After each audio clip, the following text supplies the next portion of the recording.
¿Qué tal? Veamos algo de teoría de máximos y mínimos en este video. ¿Qué son los máximos y mínimos? Hace referencia a los puntos más altos y más bajos de una función.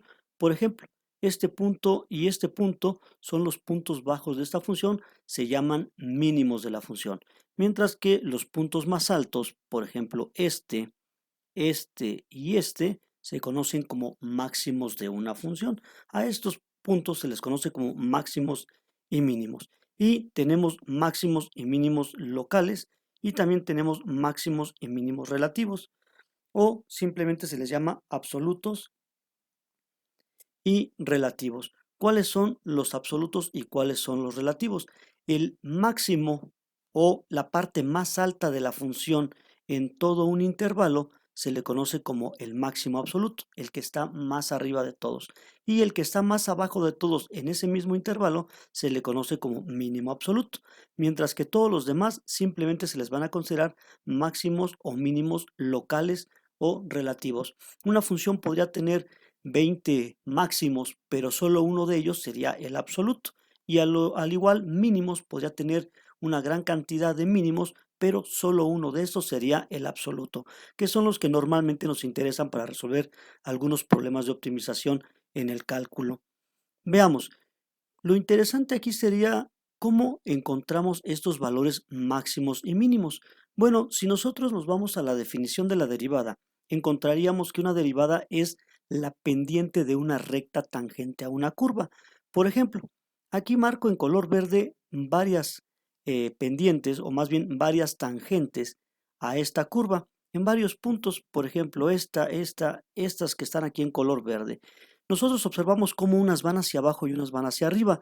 Según la definición de derivada, es igual a pendiente de una recta tangente. Si una pendiente va hacia abajo, hace referencia a que la derivada es negativa, o sea, la función va decreciendo, como lo tenemos, por ejemplo, aquí en esta zona. Observemos claramente cómo la función en esta parte va decreciendo y por lo tanto la derivada tendría que ser negativa. Lo mismo ocurre de este lado. La función empieza a decrecer y entonces tenemos una tangente que va hacia abajo, por lo tanto la derivada sería negativa. Lo mismo de este lado es negativa, mientras que de estos lados se comporta de manera positiva. Observen que aquí va creciendo el valor de la pendiente tendría que ser positivo, por lo tanto la derivada aquí también tendría que ser positivo. Luego entonces tenemos un par de condiciones que podríamos aprender. La primera de ellas dice que si la derivada de la función es mayor a cero sobre un intervalo, entonces esta función es creciente sobre ese intervalo. Vamos, esto se debe a que la función presenta prácticamente un incremento aquí en toda esta parte del intervalo. Y eso lo podemos ver reflejado precisamente con las líneas pendientes o con las tangentes marcadas en la función, como las que estamos viendo aquí en color verde. Ahora bien, también tenemos entonces lo contrario. Si la derivada de la función fuera menor a cero, o sea, que nos diera algún valor negativo sobre todo un intervalo, entonces la función sería decreciente. Bueno, entonces, si nosotros tenemos que la derivada es mayor que cero, significa que la función va creciendo. Y si nosotros tenemos que la derivada es menor que cero, eso significa que la función entonces iría decreciendo. Esto si no estamos observando una función. Si nosotros derivamos esta función, su modelo matemático, y encontramos entonces una derivada positiva, eso significa que ahí hay una función que está creciendo. Si la encontramos negativa, significa que está decreciendo. Bueno, ¿y para qué me sirve todo esto? La idea principal sería encontrar los máximos y mínimos de una función. ¿Dónde los vamos a encontrar? ¿Se dan cuenta que los puntos máximos y mínimos están entre una creciente y una decreciente? ¿O bien una decreciente y una creciente? Siempre se encuentra entre dos de ellas. Es decir, exactamente en el punto más alto o en el punto más bajo de una función, ¿qué pasaría? Por ejemplo, imagínense aquí, en este punto que estoy marcando que se supone que es un máximo absoluto. ¿Cómo sería la recta tangente exactamente ahí? Si nosotros observamos de este lado, la recta tangente se comporta creciente, está creciendo, pero conforme se va acercando este punto hacia ese punto de máximo, esta recta se va a ir colocando horizontal cada vez más Y una vez que pase este punto del máximo absoluto, ahora empezará a ir hacia el otro lado. Es decir, se empezará a inclinar ahora de manera negativa. Va positiva y luego va negativa. Pero en medio, ¿qué sucederá? Exactamente en el máximo, ¿qué estará pasando con esta recta? ¿Cómo se comportará la recta? Bueno, pues tenemos lo siguiente. En estos puntos máximos y mínimos, la función siempre es igual a cero en su derivada. O sea, las rectas tangentes en los máximos y en los mínimos de las funciones, la derivada siempre vale cero. Siempre, siempre, siempre habrá una tangente en forma totalmente horizontal, o sea que su pendiente va a ser cero, por lo tanto esta derivada tendría que valer cero. Eso ocurre en todas las funciones cuando se encuentran máximos y mínimos. Y esos lugares donde la función tiene máximos y mínimos, les vamos a llamar lugar o valor C. En estos valores C es donde la función tiene esos máximos y mínimos. Y esos valores C les voy a llamar puntos críticos. Por lo tanto, una función tiene máximos y mínimos en sus puntos críticos. En esos puntos críticos, la función tiene derivadas igual a cero, o sea, pendientes de cero, líneas rectas tangentes totalmente horizontales.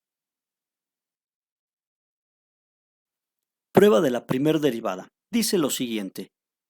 Si f' de x cambia de positiva a negativa en el punto crítico C, entonces la función f tiene un máximo local en C.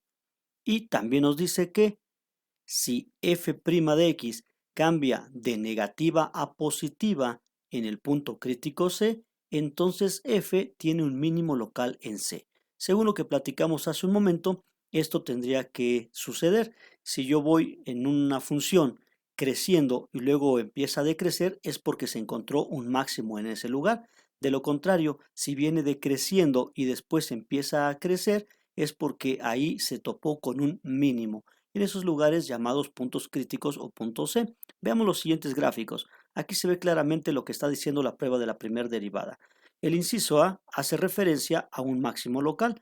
Vean cómo la función va creciendo, por lo tanto tiene derivadas positivas o mayores que cero. Y al otro lado del punto crítico C, entonces la función ya está decreciendo, o sea, sus derivadas son menores que cero. Luego entonces, exactamente en este punto crítico C, se encontrará un máximo. Es lo que nos está diciendo. Y de lo contrario, acá tenemos en el inciso B una función que primero viene decreciendo, o sea, sus derivadas son menores que cero. Pasa por el punto crítico C y entonces ahora sus derivadas empiezan a crecer, o sea, son mayores que cero. Por lo tanto, en ese punto crítico C se encontraría un mínimo. Eso es lo que nos dice la prueba de la primer derivada. Ahora estudiemos la prueba de concavidad.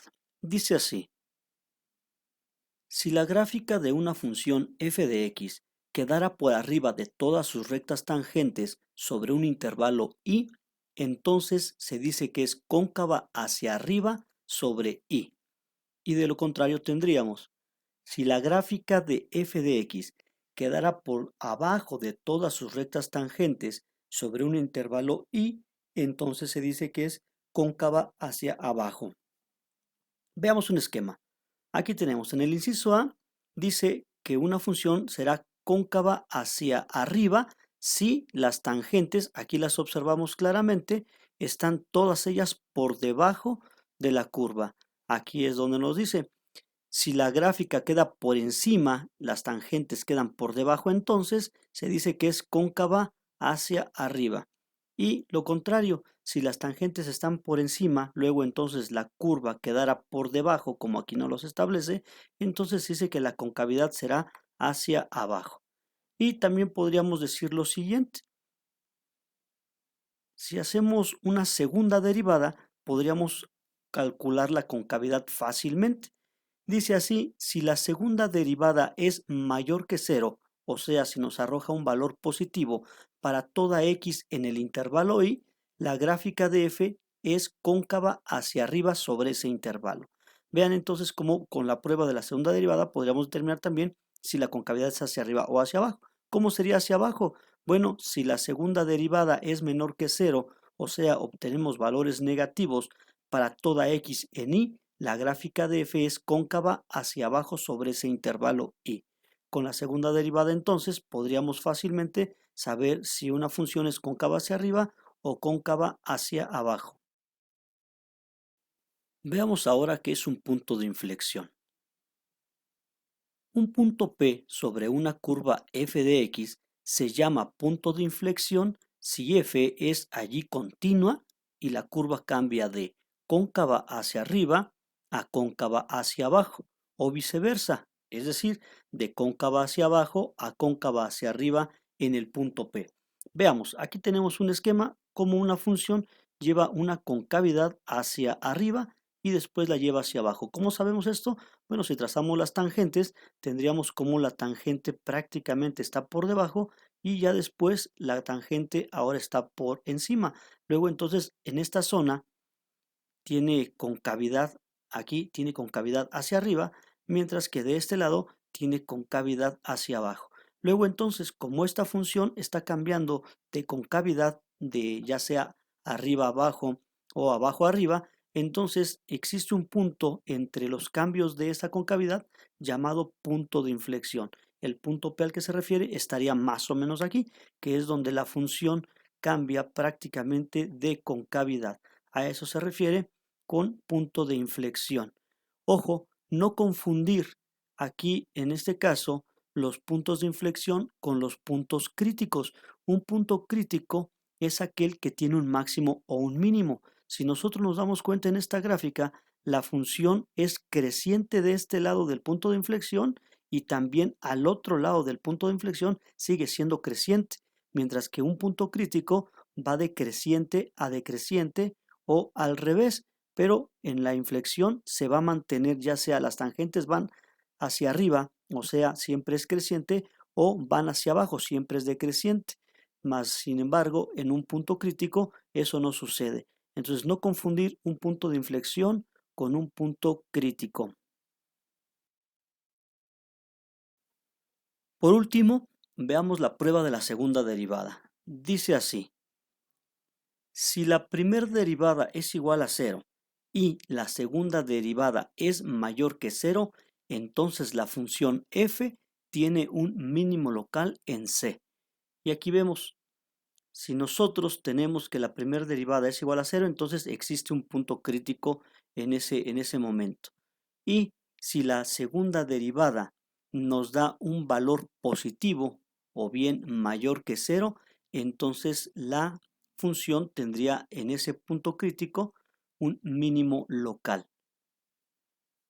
También tendríamos lo siguiente: si la primera derivada es igual a 0, o sea, tenemos nuevamente un punto crítico, y la segunda derivada también nos da menor que 0 en este caso, o bien negativo, entonces la función tendrá un máximo local en C, que sería lo que tuviéramos de este lado.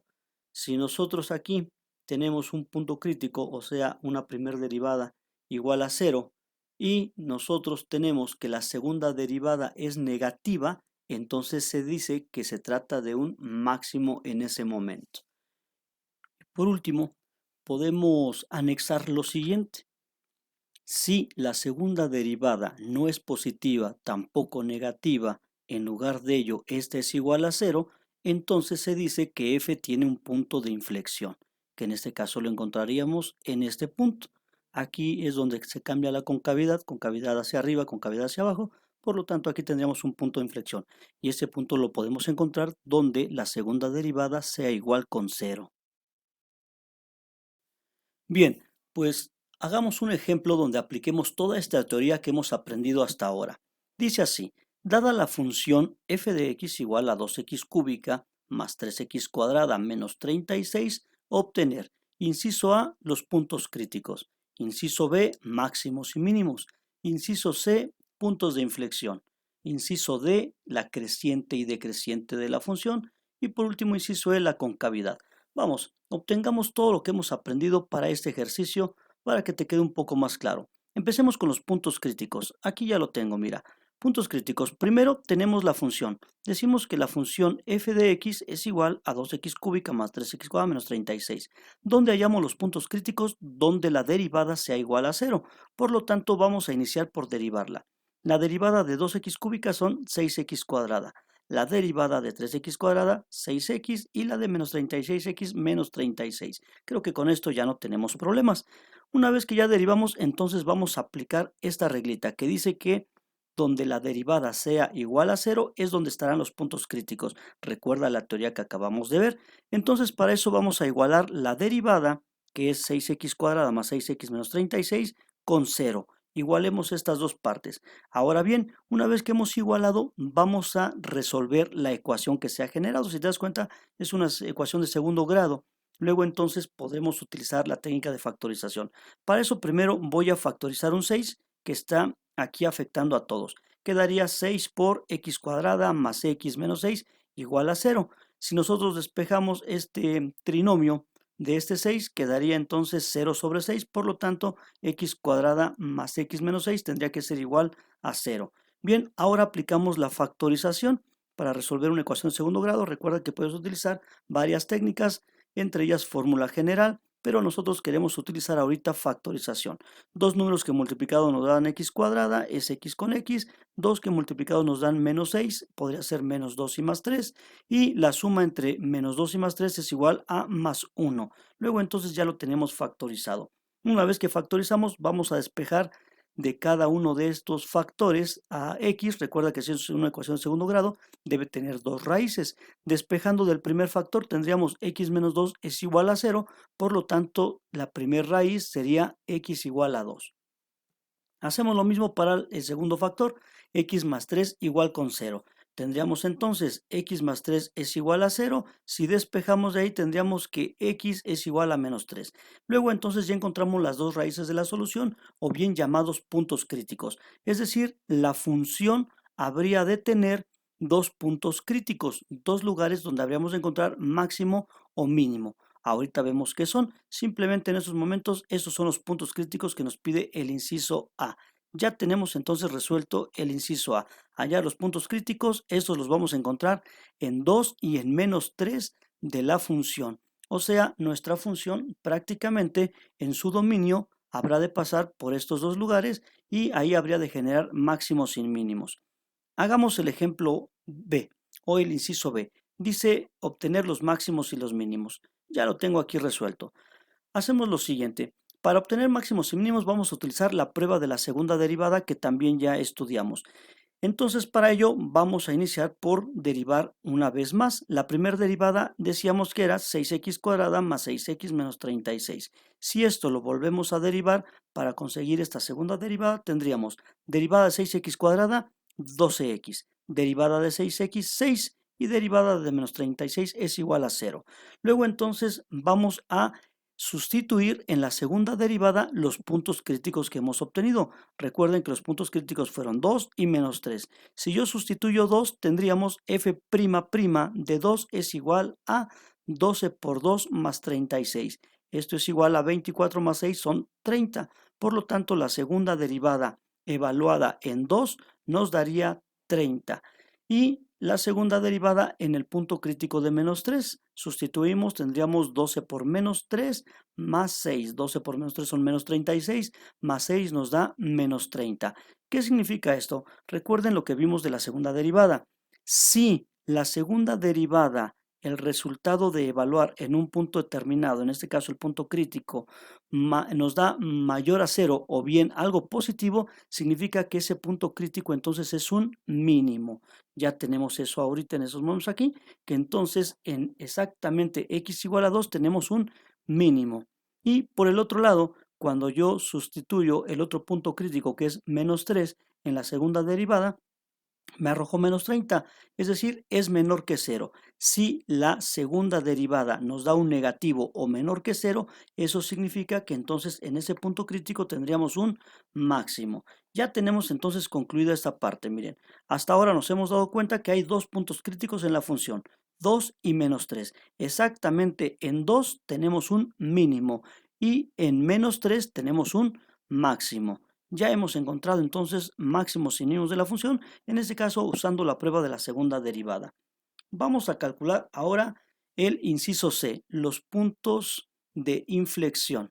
Aquí mismo lo hacemos. Ya lo tengo. Puntos de inflexión. Dice que los puntos de inflexión los vamos a hallar ahí donde la segunda derivada sea igual a cero. Por lo tanto, la segunda derivada ya la teníamos de este lado, era 12x más 6. Vamos a igualar esta segunda derivada con cero, porque donde la segunda derivada tome el valor de cero, en ese punto habrá un punto de inflexión. Una vez que la igualamos con cero, despejamos esta ecuación. Observamos que es una ecuación de primer grado. Simplemente por despeje podríamos saber su raíz o solución. Si nosotros despejamos, tendríamos que x va a ser igual a menos 6 entre 12. Es decir, esto es igual a menos un medio.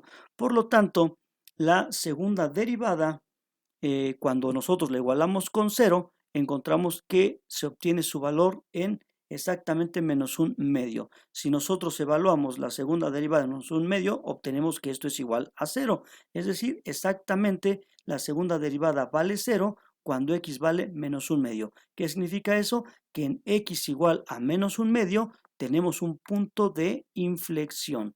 Ya hemos encontrado entonces los puntos críticos, que son 2 y menos 3, y ahora también el punto de inflexión que se encuentra en menos un medio. Recuerden, en el punto de inflexión no hay máximos y mínimos, sino más bien la curva cambia de concavidad en ese punto. Quiere decir que la curva traía una cierta concavidad y pasando menos un medio, su concavidad ya es diferente. Bueno, vamos al siguiente inciso. Ya tenemos también puntos de inflexión. Ahora vamos a calcular las crecientes y las decrecientes de la función, dónde se comporta creciente y dónde decreciente. Aquí lo tenemos. Prácticamente dijimos que en x igual a 2 hay un mínimo y que en x igual a menos 3 hay un máximo. Luego entonces, imaginen la función. Primero nos vamos a topar al menos 3 si empezamos de izquierda a derecha a ilustrar la función. Imaginen la función entonces de izquierda a derecha desde menos infinito hasta el infinito. Nos vamos a topar a menos 3 y ahí vamos a encontrar un máximo. Significa que la función venía desde menos infinito creciendo, creciendo, creciendo hasta que en menos 3 se topó el punto máximo y después debió haber empezado a decrecer. Decreció, decreció, decreció y llegando exactamente al número 2 de su dominio, entonces se topó con un mínimo. Luego entonces después del 2 la función debe crecer nuevamente hasta el infinito. Se va al infinito hacia la derecha y también esta va creciendo, creciendo hasta el infinito de su imagen. Luego entonces así solamente es como debería de haberse comportado para tener un máximo en menos 3 y un mínimo en 2. Por lo tanto, su creciente, si nosotros imaginamos lo que te platiqué, de menos infinito a menos 3, debió haber estado creciendo. Y luego de menos 3 a 2 empezó a decrecer para toparse prácticamente con el otro valor. Y una vez que topó ese valor, desde 2 al infinito volvió a crecer nuevamente. Entonces imagínate cómo está funcionando, o más bien cómo se está comportando la función en función de su creciente y su decreciente. Primero, de menos infinito a menos 3 venía subiendo. Alcanza su punto máximo en menos 3 y luego de menos 3 a 2 empieza a descender, desciende, desciende, desciende hasta llegar exactamente a 2 donde obtiene su punto mínimo. Una vez que llega al punto mínimo en 2, entonces vuelve a crecer, se comporta creciente nuevamente. Luego entonces, esta función tiene tres intervalos. Dos de ellos, que es de menos infinito a menos 3, se va a comportar creciente al igual que de 2 al infinito. Y en un intervalo que es entre ellos dos, digamos que en medio de estos se encuentra menos 3 y 2, y en ese intervalo la función se comportaría decreciente todo el tiempo. Bueno, ya tenemos entonces dónde es creciente y dónde creciente. Por último, vamos a hallar la concavidad de la función. Para encontrar la concavidad, simplemente vamos a usar también la teoría que aprendimos. Dice que la concavidad la vamos a hallar, primero que nada, en el punto de inflexión. O sea, el punto de inflexión es la referencia, porque a partir del punto de inflexión, a la izquierda se debe comportar de una manera y a la derecha de este mismo punto de otra manera. Entonces, habíamos calculado que el punto de inflexión era exactamente menos un medio. Aquí lo tenemos otra vez. El punto de inflexión se encuentra en x igual a menos un medio. Luego entonces, ¿cómo se comportó a la izquierda y cómo a la derecha? Aquí lo tengo, mira, desde menos infinito hasta menos un medio, prácticamente su concavidad era hacia abajo. Y luego de menos un medio hasta el infinito, su concavidad fue hacia arriba. ¿Por qué? ¿Cómo lo sé? ¿O por qué decimos eso? Se supone que ya imaginamos dónde estaba el máximo y el mínimo. Vuelve a imaginar la función. Vienes desde menos infinito y te topas el menos 3 y ahí la función está en un máximo y luego va a ir descendiendo. Después de menos 3 te vas a topar el menos un medio que es precisamente este punto de inflexión. ¿Qué significa? Que la curva prácticamente fue hacia arriba, después bajó, por lo tanto de este lado de menos un medio, digamos a su lado izquierdo, te vas a encontrar una concavidad hacia abajo en toda esta zona. La curva está haciendo algo así. Y luego, después de menos un medio, como te das cuenta acá, exactamente en 2 teníamos un mínimo. ¿Qué significa eso? Que la curva bajó hasta encontrar ese mínimo y luego empezó a subir. Es decir, hizo algo como esto. Por lo tanto, desde menos un medio hasta el infinito tendríamos una concavidad hacia arriba. Ya está, tenemos concavidad hacia abajo a la izquierda y concavidad hacia arriba a la derecha de este punto de inflexión. Así es como hemos encontrado la concavidad también de la función. ¿Cómo podríamos comprobar todo esto que hemos dicho hasta ahora? Aquí están todos los cálculos, puedes verlos con calma, no hay ningún problema con esto. Prácticamente todos están bien realizados, pero la única forma de quedar satisfechos o quedar convencidos de todo esto, pues sería graficar esta función. Si nosotros la graficamos, podríamos observar todo lo que te estoy platicando. Y ya tengo la gráfica precisamente aquí abajo, mira, para que puedas observarlo. Aquí está, esta es la gráfica de esa función.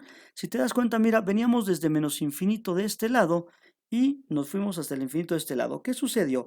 La gráfica venía creciendo, se topó con un punto máximo exactamente aquí, mira, entre menos 2 y menos 4, o sea, en menos 3. Se topó con un máximo, que es lo que platicamos. Y de ahí la función empezó a decrecer, decrecer, decrecer, decrecer. Pero fíjate que decreció exactamente hasta que llegó al mínimo, que lo encontró exactamente en 2. Pero para hacer eso pasó por un punto de inflexión. O sea, de este lado las tangentes estaban por arriba y aquí las tangentes ahora están por debajo. Sigue decreciendo, pero la curva ya cambió de concavidad. En esta zona, si te das cuenta, hay una concavidad hacia abajo, mientras que de este lado la concavidad ahora es hacia arriba. Prácticamente la concavidad cambia conforme pasamos de este punto de inflexión. Una vez pasando ese punto de inflexión, encontramos el mínimo después y empezó a crecer la función, a crecer, a crecer, a crecer y se perdió en el infinito. Fíjate entonces cómo tenemos todo lo que hemos elaborado en este ejercicio. Aquí aparece perfectamente puntos máximos, puntos mínimos, hallando los puntos críticos que estaban aquí y también hallamos el punto de inflexión y nos dimos cuenta de la concavidad hacia arriba, hacia abajo. Y otra cosa, también la creciente, hablamos de la creciente, aquí se ve muy claro, mira, eso que te dije que imagináramos, como en todo ese intervalo la función era creciente. Y después de aquí para acá también se comportó creciente. Dos intervalos crecientes desde menos infinito hasta este punto de menos 3 y desde este 2 hasta el infinito se comportó creciente. Mientras que fue decreciente en toda esta zona intermedia, mira, desde este máximo hasta este mínimo, la función tuvo que decrecer. Prácticamente desde menos 3 hasta 2, la función se mantuvo decreciendo todo el tiempo. Bien, siempre que tengas dudas con algún ejercicio, como este por ejemplo, yo te sugiero que después de terminarlo grafiques y una vez que grafiques te darás cuenta de todo esto que estamos calculando para ver si es cierto o es falso y simplemente tomes más confianza a partir de ello.